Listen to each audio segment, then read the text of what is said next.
ચાલો ધોરણ 8ના દરેક વિદ્યાર્થીઓ આપણે ગુજરાતીનો પીરિયડ આવી ગયો છે. તો ધોરણ 8માં આપણે ગુજરાતીમાં આવે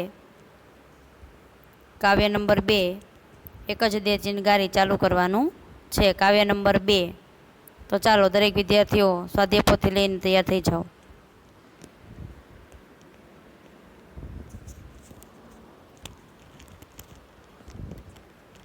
આપણે ધોરણ 8માં ગુજરાતીમાં કાવ્ય નંબર 2 એક જ દે ચિનગારી આપણું પ્રાર્થના ગીત છે. તે આપણે સ્વાધ્યાય પોથી હવે અહીં પૂરવાની છે, બરોબર. તો ચાલો દરેક વિદ્યાર્થીઓ પહેલા વિકલ્પો છે. પહેલા પ્રશ્નમાં છે વિકલ્પો.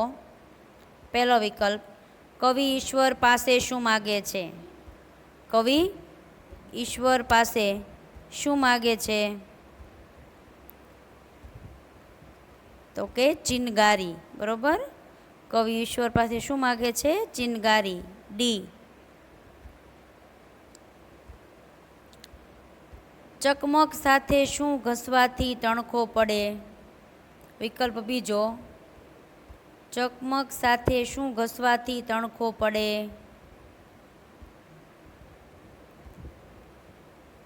એમાં આવશે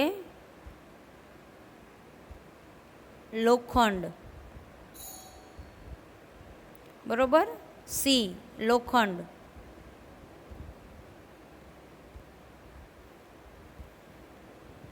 ત્યારબાદ ત્રીજું, તણખો ક્યાં ન પડે? તણખો ક્યાં ન પડે?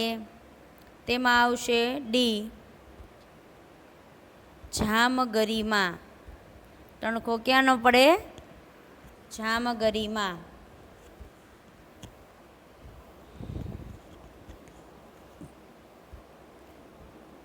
ચોથો વિકલ્પ, કવિ પરમાત્માને શું સંબોધન કરે છે? કવિ પરમાત્માને કયું સંબોધન કરે છે?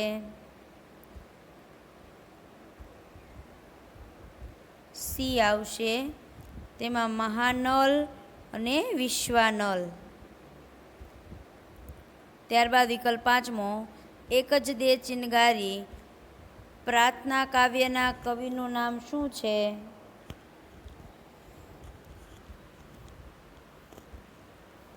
એક જ દે ચિનગારી પ્રાર્થના કાવ્યમાં કવિનું નામ શું છે? તો કે એ હરિહર ભટ્ટ.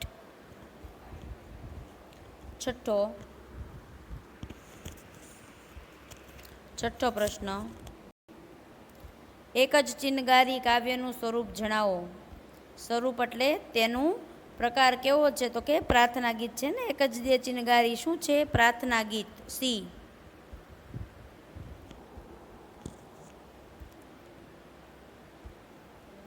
પ્રશ્ન નંબર 2,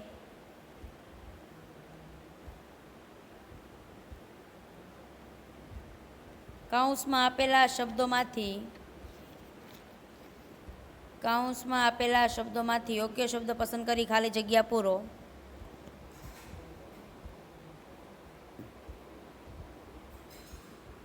તો પહેલી ખાલી જગ્યા, ઠંડીમાં મૂજ ખાલી જગ્યા થથરે. એમાં આવશે કાયા. ત્યારબાદ બીજું, એક જ દે ખાલી જગ્યા તો કે ચિનગારી.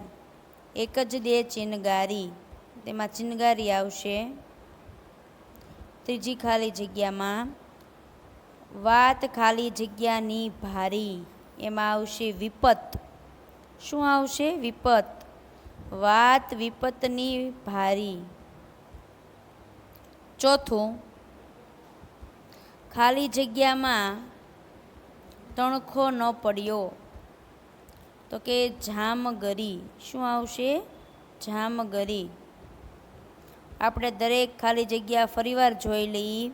પહેલી ખાલી જગ્યામાં કાયા, બીજીમાં ચિનગારી,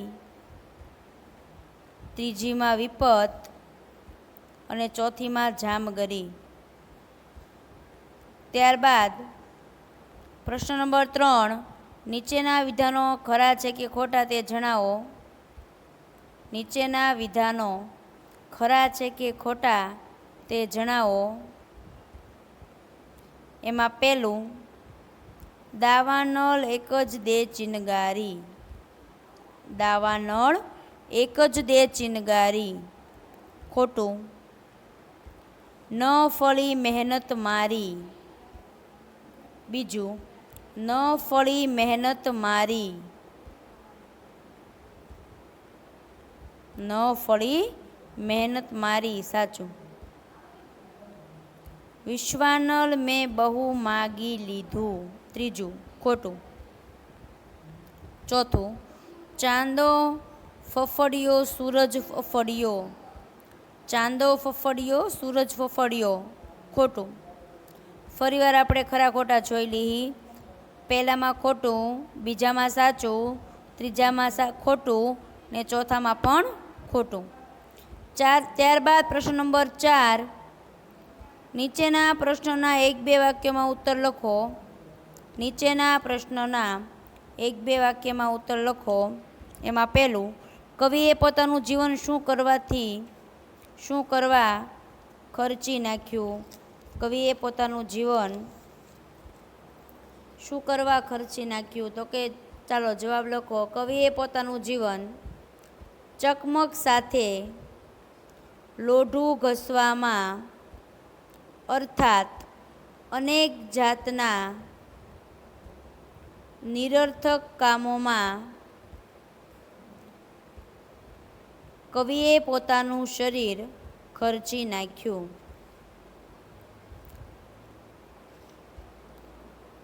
ત્યારબાદ બીજો પ્રશ્ન, જીવન ખર્ચી નાખવું એટલે શું? તો કે જીવન ખર્ચી નાખવું એટલે અનેક નાના મોટા કાર્યો કરવામાં જીવન પૂરું કરી દેવું. ત્યારબાદ ત્રીજો પ્રશ્ન, કવિના મતે શું શું સળગ્યું? કવિના મતે શું શું સળગ્યું? જવાબ લખો તેનો. કવિના મતે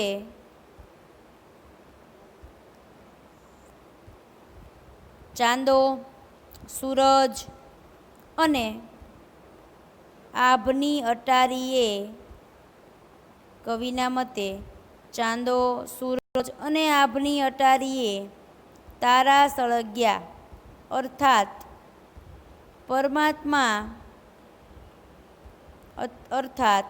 પરમાત્માના તેજથી પ્રકાશિત થયા. એનો અર્થ એવો થાય છે કે તે લોકો ચાંદો, સૂરજ અને આભની અટારી પરમાત્માના તેજથી પ્રકાશિત થયા. ત્યારબાદ પ્રશ્ન નંબર 4,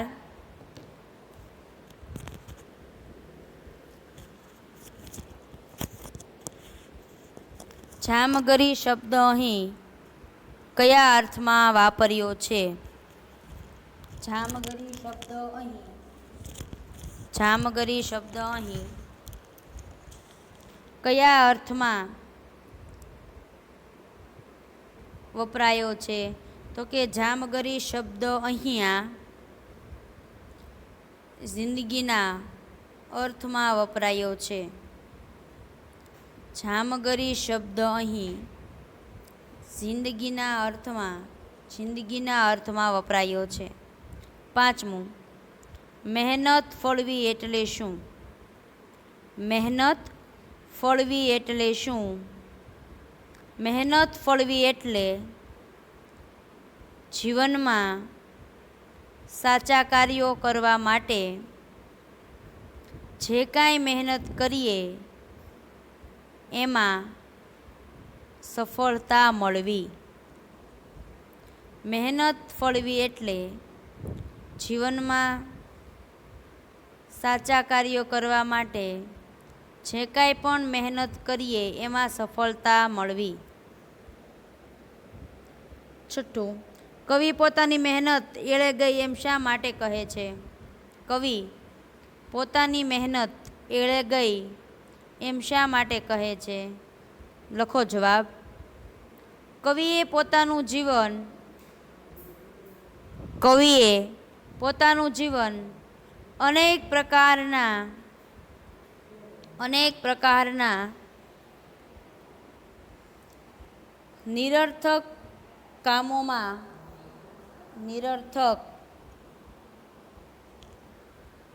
કામોમાં ખર્ચી નાખ્યું, પણ જીવનમાં જ્ઞાનરૂપી પ્રકાશ થયો નહીં. આથી કવિએ પોતાની મહેનત એળે ગઈ એમ કહ્યું છે.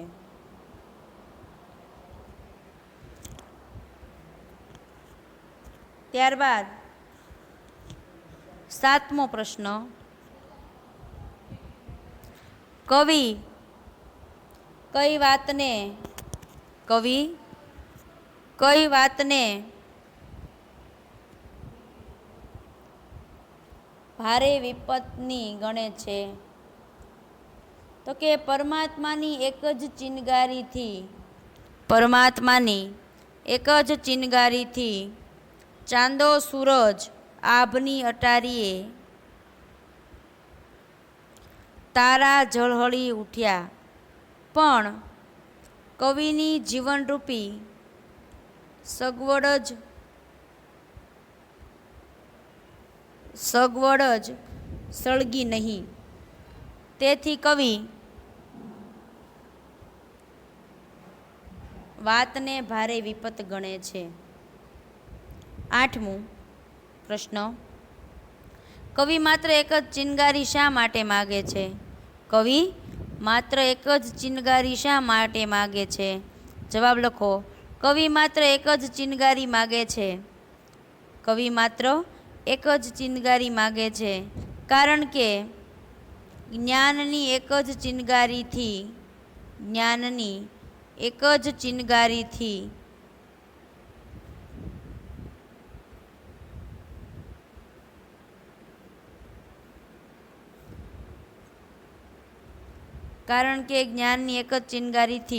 સમગ્ર જીવન પ્રકાશિત થઈ જાય છે. જ્ઞાનની એક જ ચિનગારીથી સમગ્ર જીવન પ્રકાશિત થઈ જાય છે. ત્યારબાદ 9મું. ચિનગારી દ્વારા કવિ શું કહેવા માગે છે? ચિનગારી દ્વારા કવિ શું કહેવા માગે છે? તો કે મનુષ્યના જીવનમાં પરમાત્મા પાસેથી જ્ઞાનરૂપી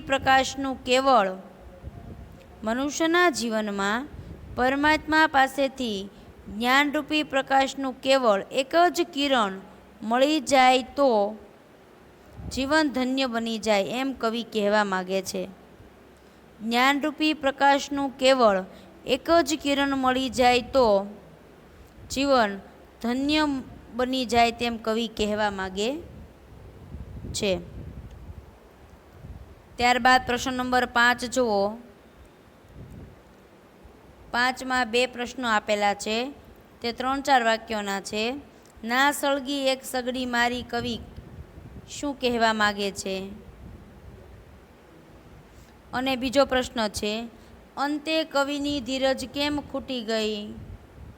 તો આ જે 2 પ્રશ્નો છે તે જો મેં લખ્યા નથી અને ઉપર લખેલું છે HW, તમારું હોમવર્ક છે.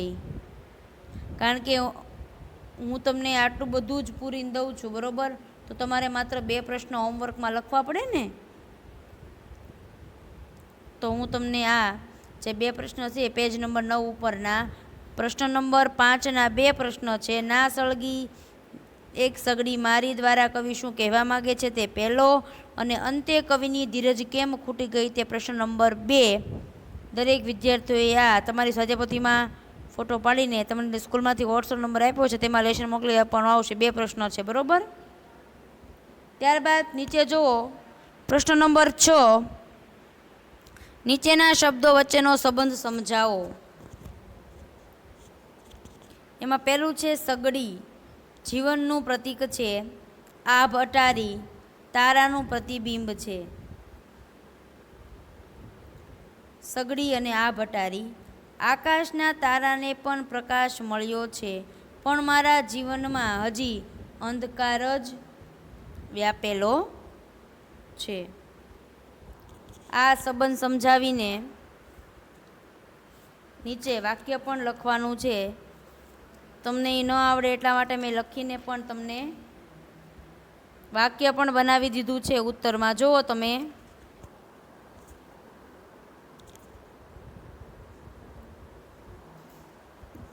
ત્યારબાદ બીજું, કાયા અને માયા. કાયા એટલે દેહ, શરીર, અને માયા એટલે સંસારની મોહ મમતા. તેમાં શરીર માનવ દેહ છે અને સંસારની મોહ મમતા શરીરમાં રહેલા મન સાથે સંબંધ ધરાવે છે. ત્રીજું, થથરે અને ફફડે. થથરે, ઠંડીમાં કાયા થથરે છે. ફફડે, ડરથી માણસો ફફડે છે. થથરામાં કંપનની ક્રિયા છે અને ફફડાટે ભયની અનુભૂતિ કરાવે છે. પ્રશ્ન નંબર 7, નીચેના પ્રશ્નના ઉત્તર આશરે 8-10 લીટીમાં તમારી નોટબુકમાં લખો. આ જે પ્રશ્ન નંબર 7 છે, એક જ દે ચિનગારી પ્રાર્થના કવ્યનો ભાવાર્થ લખો. તે તમારે તમારી નોટબુકમાં આ પ્રશ્ન લખી નાખવાનો રહેશે. ત્યારબાદ નીચે જો વ્યાકરણ આપેલું છે.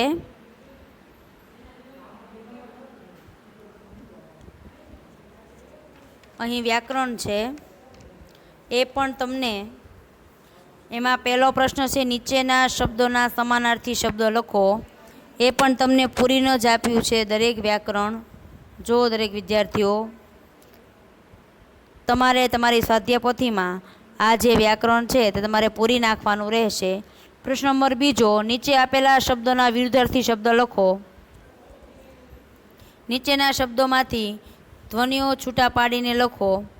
પ્રશ્ન નંબર 4, નીચેના ધ્વનિઓ જોડીને શબ્દ બનાવો. 5મો પ્રશ્ન, નીચે આપેલા શબ્દની સંધિ છૂટી પાડો. અને 6થો પ્રશ્ન, નીચે આપેલા શબ્દોની સાચી જોડણી લખો. 7મો પ્રશ્ન, નીચે આપેલા રૂઢિપ્રયોગોનો અર્થ આપી તેના વાક્યોનો પ્રયોગ કરો. તો આ તમારે, અને ત્યારબાદ રૂઢિપ્રયોગો 3 છે એ પણ લખીને જ મોકલેલા છે. તો દરેક વિદ્યાર્થીઓ પોતાની આ સ્વાધ્યાય પોથીમાં આખો જ પાઠ, કાવ્ય નંબર 2, એક જ દે ચિનગારી, એક જ દે ચિનગારી એ અહીં પૂરું થાય છે. વ્યાકરણ પણ તમને લખીને જ ફોટામાં મોકલેલું છે.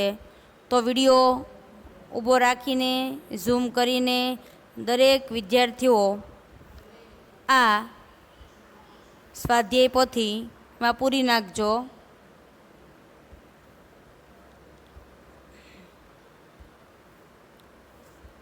તો ચાલો હવે જ્યારે ફરીવાર પાછો આપણો 8મા ધોરણનો ગુજરાતીનો પીરિયડ આવશે ત્યારે આપણે આગળનો પાઠ ઝુમ્મો ભીસ્તી એ પાઠ આપણે આમાં સ્વાધ્યાય પોથીમાં પૂરીશું. બરાબર, ત્યાં સુધી આવજો.